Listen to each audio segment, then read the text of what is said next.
prime example of this, a prime example of this, and this happened on the trip, is grief.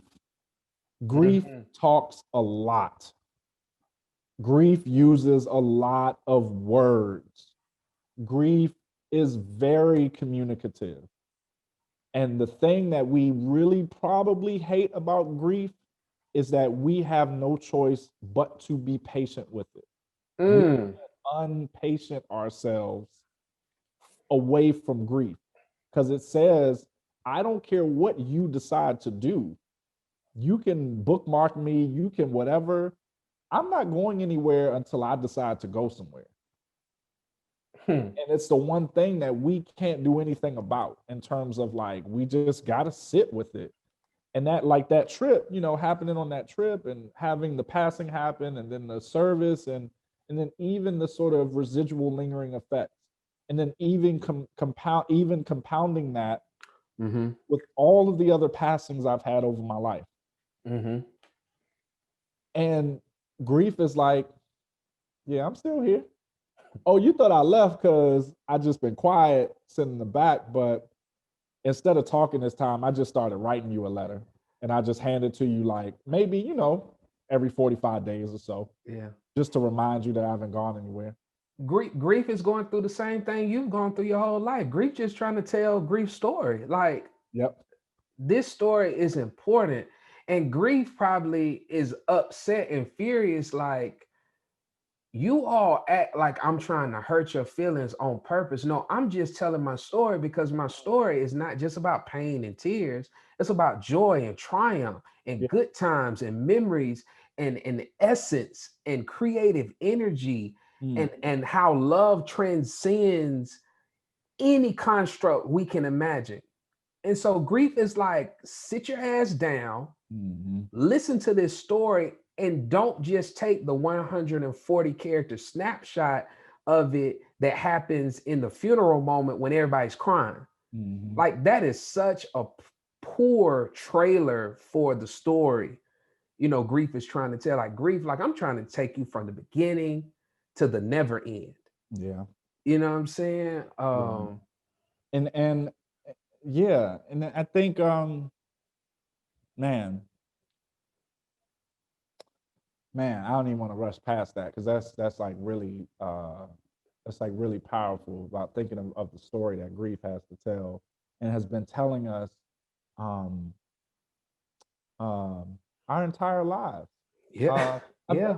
all like this conversation with our younger selves. Grief showed up on the day of our birth when we left the comfort of the womb and we were pushed into this new world. The tears, in my opinion, I think are for sadness, are for the longing of the comfort of the womb where everything is perfect, where my entire environment around me is optimized for my success. The entire environment is all about my thriving. Everything about it is designed for me to thrive. And the universe, God, or the divine, or however, whatever your classification may be, pushes us out, the canal or through C-section or however it is that we enter into the world. And we enter into, and then the baby starts crying. And the moment that those tears happen, that the doctors classify as life, which is crazy because it's what the doctors want. Yeah. They want the sound, they want the noise, Yeah. because that's a clear definition of life. That the child is living and breathing and is here is the exact moment that we experience our first moment of grief. And from that moment on, we have this weird relationship with it Yeah. where we're never actually comfortable with it, but it's been there with us longer than anything else that we've had in life. Yeah. Yeah, bruh. And part of the reason I think we get into this a lot in our conversations, part of the reasons, we have to take time to unpack these ideas is because who's to say grief ever opted in to that movie title, that book title? Wow.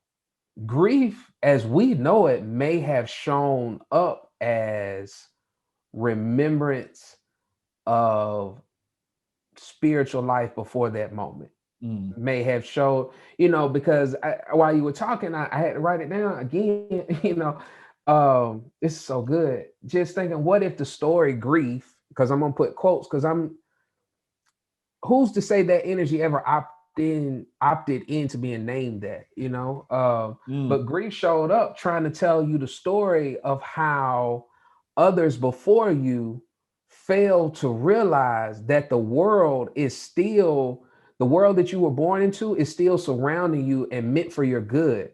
Like leaving the womb did not mean there's no more world around you that's created for you to thrive and grow and develop all the, the little update joints, like your baby is now the size of a coconut. Like there's nothing in this world that wasn't designed for your creativity and your love and your power to grow in the same way. And I'm just trying to tell you about how lifetimes before yours, maybe even your lifetimes before this one, people just didn't see it. And I'm trying to tell you, like, there are all these sad moments that can deter you and become poisonous for you, but there are also these liberative moments, like these moments of freedom that can help you discover, the answers for you, for your betterment, for your enrichment.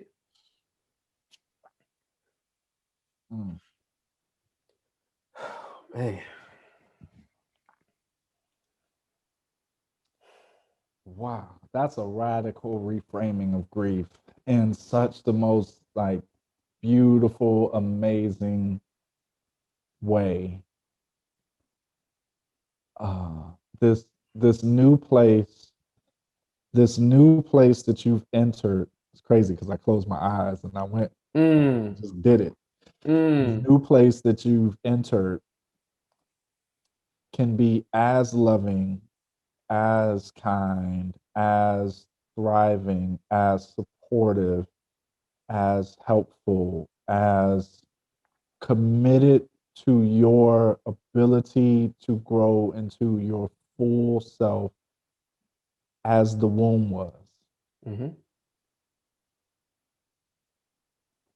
And I am here, I have been assigned to you. This is grief talking. I've been assigned to you as your sojourner to walk with you for the duration of this life as a constant reminder that it can be that if you allow it to be, if you create it to be, if you go after it, and if you trust that it can. That is yeah, that's a man, that is a very, very, very different definition of grief. Yeah.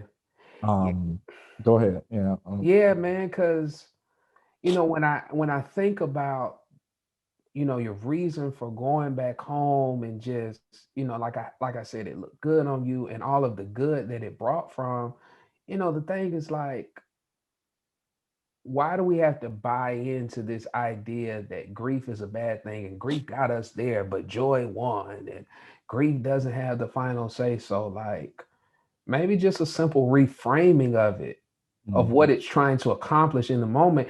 And it really makes sense when you think about those of us that struggle with grief. We look at it as a bad thing, and maybe it wasn't completely intended to be. And so that's why it causes you to be anxious. That's why you get depressed. That's why you can't eat, you can't sleep, because you're not embracing the fullness of it. Like, you're only getting a snapshot of the art, of the power, just the love energy that's flowing through it. Like, there is no grief without the story that it took to get there. Grief in our traditional understanding, the sad. Right. You can't be sad for a life that was lived if the life was never lived. So that means we're just focusing on a moment of pain that it took so much joy, it took so much love and light to get to that space. And surprise, surprise, it does not end. Mm-hmm. My granddaddy and my grandma in this room right now, you know what I mean? Like, it does not end. They are running through my veins right now. Mm-hmm. Oh boy. So to build on that, so okay, so I went home, Mm-hmm. and I think I referenced this at the beginning, but I went home physically, but based on what you're saying, I also went home metaphysically and metaphorically. Yep. And it's kind of like, well, where is home really? Right. You know Right. what I mean? Like where does it reside? Yeah. Where you know, and how many trips do we make home Yeah. basis? Or how many more times should we go home than we actually are? You know? Right.